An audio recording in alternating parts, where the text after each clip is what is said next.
Hey guys, what's going on? How are you? How are you doing?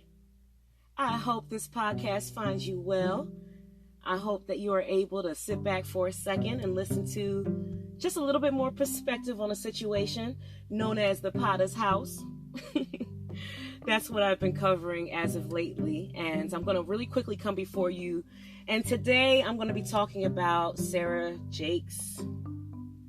She is the sister of Cora Jakes. She is the younger of the sisters. And I'm just going to talk about a little bit of perspective on some past things so that we can come forward and talk about what's going on now. But like I always say, you have to judge character on history. You have to understand where this person is coming from. And then you can come to a conclusion on the things that they say now, right? That's how we're able to judge truth based upon history. So what we have to do is just take a quick look back and see where we're coming from with Sarah, to see, is she just, an innocent bystander in all of this? I always knew no, because I know how family is and I know how the church is. And if one person's involved and the other person is involved in that ministry and they are running and they are preaching, they are all the way involved in everything that is going on that what one person's doing. Trust me, the other churches are doing something similar. Okay. And if they're under the same umbrella, under the same Godhead, then you know that those fruits are going to fall and they're going to be some other things. So if we know that TD doing some things, then it's apple don't fall too far from the tree.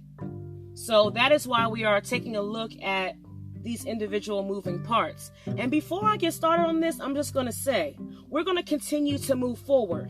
We're going to continue to move forward in integrity. We're not going to be distracted by anyone or anything that gets in the way of the truth. There are many people, not just Michelle Loud. There are many people that have been hurt and abused by this church. So we're trying to get out the truth so that people can be set free. So we are not going to be distracted by anyone who comes in the midst of that narrative. We're going to continue to move forward. So like I said, backstory, Sarah Jakes, taking you back to 2014. Now in 2014, 3 things happened, right? She went on Dr. Phil. If you want to take a look at that interview, I know it is on YouTube, okay? Take a look at that. Just type in, her name and Dr. Phil. I'm sure it will come up. She also did an interview with Essence Magazine, right? Third thing that happened in 2014, she married Pastor Tory Roberts. And I think it was around October of that year. Now, we know that the marriage to Pastor Tory was a rushed marriage because she spoke on that. It was a rushed, small ceremony, whatever the case may be. At that time, young Sarah had given herself, I feel, no time to really heal from the previous marriage that she had to the basketball player. I think his name was Mr. Henson. I think it was Robert Henson. Yes, Robert Henson. So she had no real time to heal from that. And as she describes it, it seemed like it was a very tumultuous relationship. Okay? But she goes and she rushes into this marriage with Pastor Tory. At that time, young Sarah, like I said, she had given herself no time to heal. And instead, she had turned her new relationship with Tory into this marketing campaign. It was this narrative of this broken young girl that was pregnant at 13. And then she got married, became divorced, and now she's finding this one true love, and the true is in the quotations, the one true love, and she's telling other women that they too don't have to be broken young women and they can be healed. That was the exact narrative that they knew that they were able to capitalize on with what was going on in her personal life. Now, to me, personally, I believe instantly when this was happening in Sarah's life, the Jakes parents saw the marketing potential, as they always do, and put Sarah into position because they could market her pain and struggles that she was going through for clicks, views, and money, right? They wanted her to profit the family with her pain. Her pain turned into profit, right?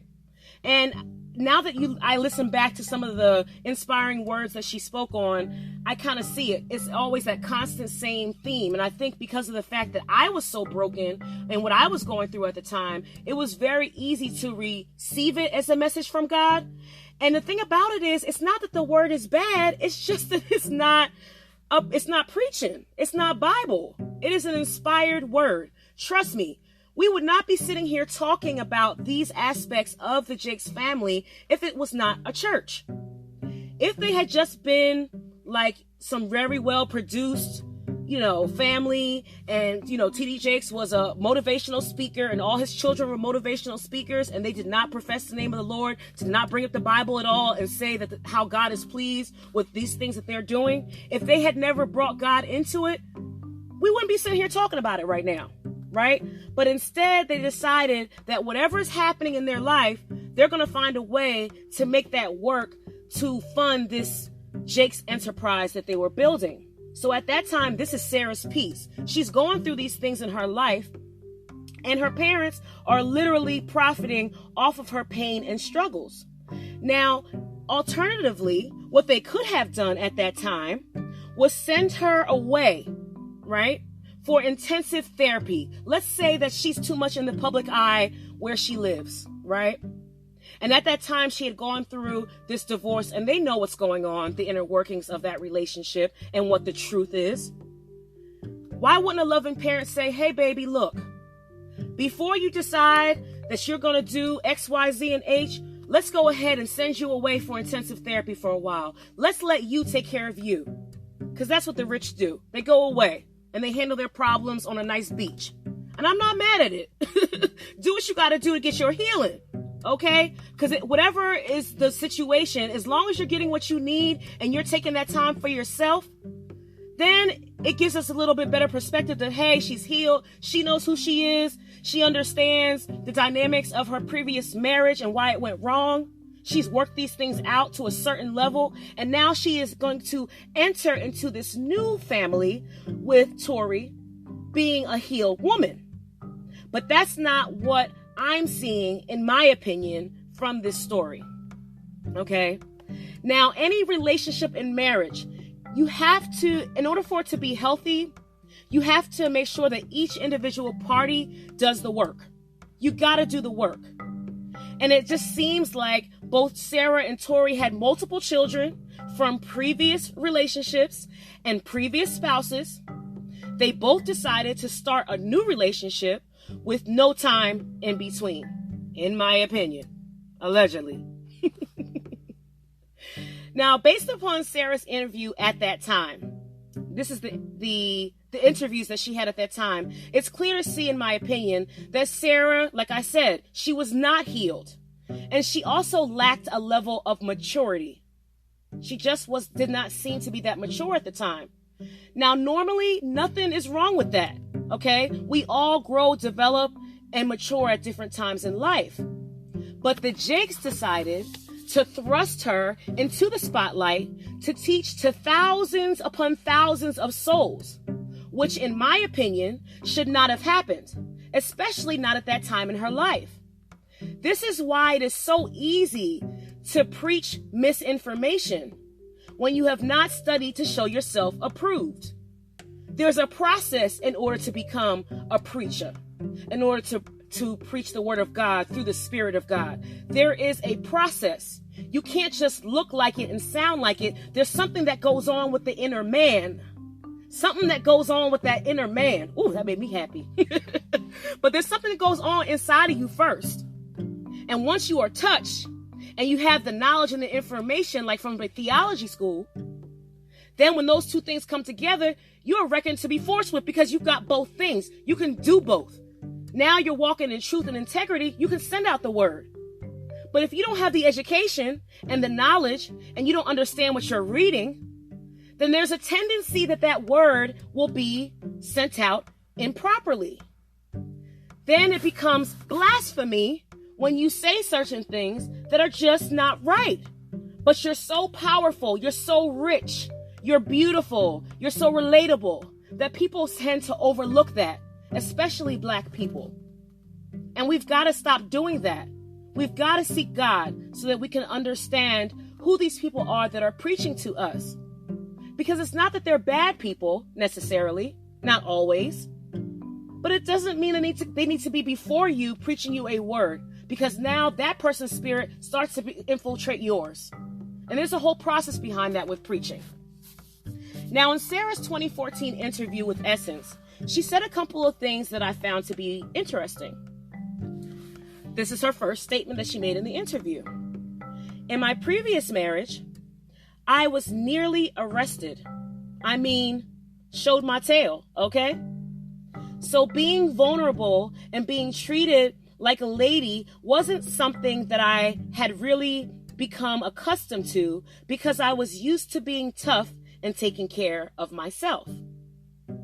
Now, just in that statement, it speaks a lot to the level of maturity when Sarah did this interview. Stating that in this previous marriage, you almost got arrested, one would think that some serious things went on that needed intensive counseling and individual counseling for Sarah. And maybe they could try for a couples counseling so that the ex-husband and her could have a healthy environment for the children, for the child they created together, and also the mixed family that they had at one point. Just working on that relationship for a while before entering into something else, because there are children that are involved in these marriages, right? So Sarah also had stated that she was used to being tough and taking care of herself. Didn't T.D. Jakes just do a sermon where he came under scrutiny for stating women are too masculine? And he was saying that these masculine women or something like that were teaching women to be masculine. He was going into a little tangent. One could interpret that maybe T.D. Jakes was what he was talking about, right? Because if your daughter is stating that she was used to taking care of herself and being tough, I mean, why would she have to be tough? Why did she have to take care of herself? Wasn't she living at home before she was married to the basketball player? Why did she have to be so tough while she was taking care of herself?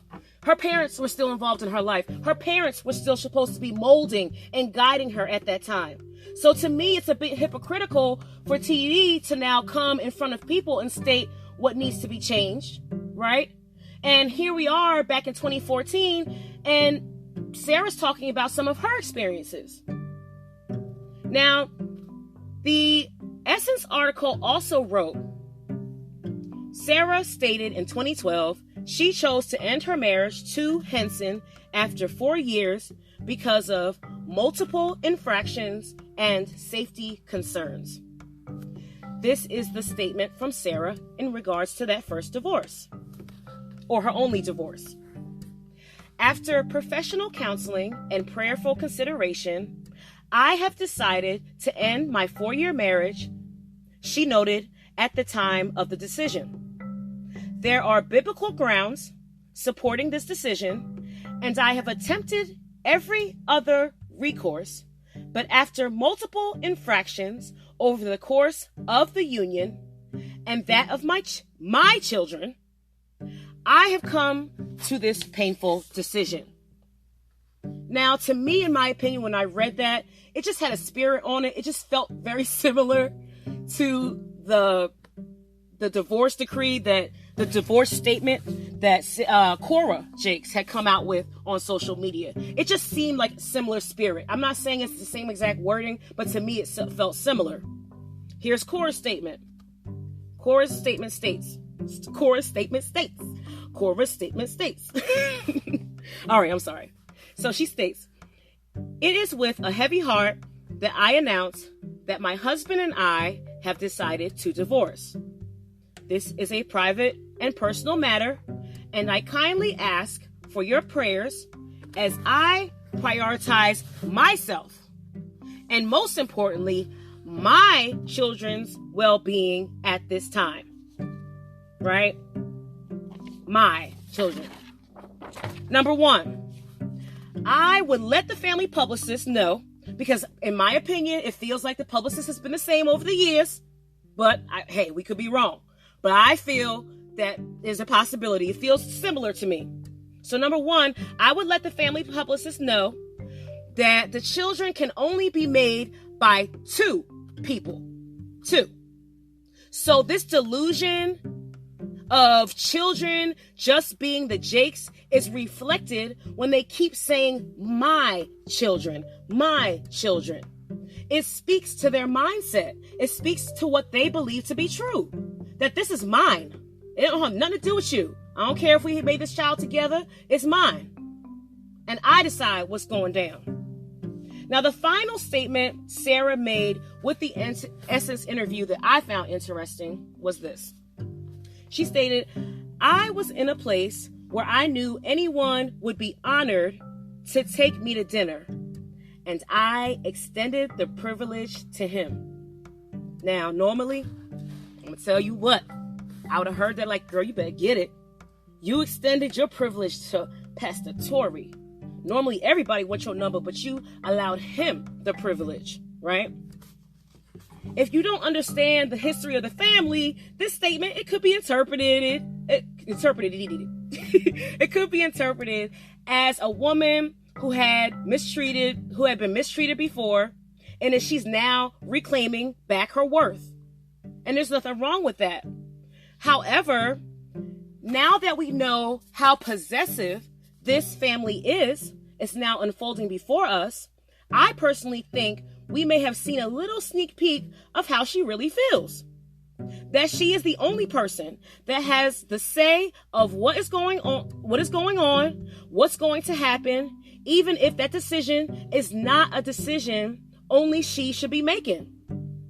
And she will also go to various means to get what it is that she wants when it comes to the family. Now, the article inserted a Twitter post from her ex-husband at the time, Robert Henson, 2 days prior to publication of the Essence interview. And this is what Robert said on his Twitter. He said, why can't people just break up and go their separate ways? Why one person always trying to ruin the other person's life? Well, that Twitter post is very rich, Mr. Henson, in 2022, especially when you think about, if you are following this story, Brandon Coleman's life that is being completely ruined by the Jakes family over charges that allegedly, this is my opinion, allegedly don't look to be accurate. So it seems like any man that comes in contact with these people's last name, something happens with each and every one of them. A few very interesting comments I had read from people while I was researching this story online. I'm just going to share just a few real quick. One person mentioned that back then she had 3 children by 3 different men, 3 different fathers. And while living in that situation, she began teaching the message of quote unquote grace that would condone her actions, right? And I got this other one. I gotta take a look at my phone.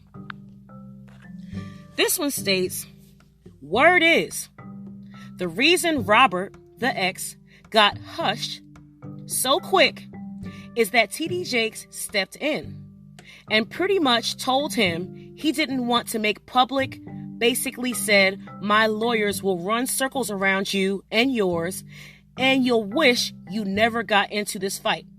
See, she had started talking a little bit about the abuse, and he thought he was being misrepresented. That's why he wanted to get out there and clear his name of sorts. And he got, quote unquote, sat down quickly by, well, you know who. That's a comment that I saw. Now, this other one I liked a lot, but I had to reword it because you know how some of those comments, they don't kind of write them properly, but you understand what they're saying. This is one of those comments. So the comment stated, her age is an issue as she is young and it takes time in school to grow and understand theology before teaching it. Since she never put the real time into being properly trained and studying the Bible, her messages frequently lead to misinformation being spread to lots of people. I thought that was very well said. That's like in a nutshell. It's not that you're bad. It's not nobody's trying to bash you, nothing like that. It's the misrepresentation of God for me. It's just the whole God misrepresentation for me. Like, is this really a church? That's why all this is coming out.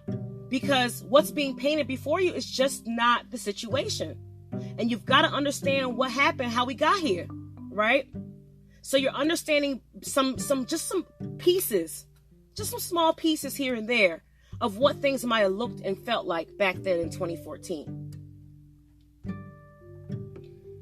Now, in reference to Sarah's age, at the time of Sarah and Tori's marriage, Sarah was 25 and Tori was 41. Now, in my opinion, this is just my opinion, with the way that she speaks on scripture and how she puts her messages together, she does not seem like she was a young lady, especially back then, that was mature for her age. Just because you had a child young does not mean that all those moms become mature. Yes, some of us, we became very mature. We stepped up to the plate. We did what you got to do. But just because you're 13, 14 years old does not mean you're going to automatically just be older. Some people get stunted in ages because of those traumas. So, in my opinion, Sarah was just a young lady that just was not mature at the time for her age. So for her to marry a 41-year-old man at 25 years old, that to me can potentially lead to a lot of problems. Now, at 41, you understand and you've lived enough life where you are more settled in who you are and what you want. Sarah never gave herself that time that her husband had. Only Tori knows his true intentions.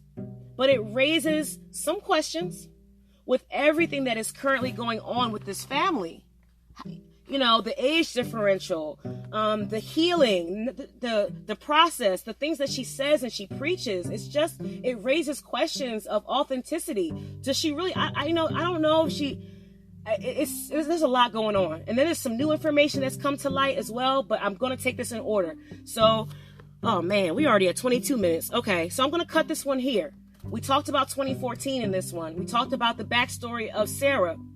So we're going to move forward. The next time I talk about Sarah, I'm going to talk more about more current things about her or things that have transpired within the last few years so we can now understand moving forward where we're at.